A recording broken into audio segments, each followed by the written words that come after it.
সেই ২ ফেব্রুয়ারি ২০২৩ সালে এই মাঠে ১ম পা রেখেছিলাম।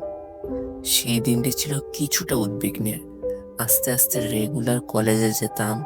এই কলেজে পড়ার বদৌলতে কিছু মানুষের সাথে পরিচয় হয়েছে। তাদের সাথে একদম মিশে গেলাম। তাদের সাথে মাঠে কাটানো কত মুহূর্ত আজ হৃদয়ের ভাবনায় দোলা দেয়। আর ক্লাসরুমের অধ্যায়টা তো আছেই। এই ক্লাসরুমে বসে আগে আমরা আমাদের সহপাঠীদের সাথে ক্লাস করতাম। ক্লাসে মাঝে মাঝে বন্ধুদের সাথে দুষ্টুমি করতাম। ক্লাস ফাঁকি দিয়ে ক্লাসের পিছনের দরজা দিয়ে ক্লাস থেকে বের হয়ে গিয়ে মাঠে বসে আড্ডা দিতাম।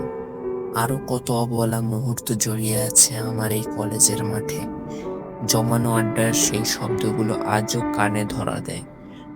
স্বল্প সময়ের এই কলেজ জীবনের দিনগুলো যদি আবারও ফিরে পেতাম, তাহলে আবার বন্ধুদের সাথে একসাথে মাঠে বসে আড্ডা দিতাম। ক্লাসের পিছনের দরজা দিয়ে বের হয়ে গিয়ে মাঠের এক কোণে বসে থাকতাম। আমাদের আবারও দেখা হোক এই মাঠে।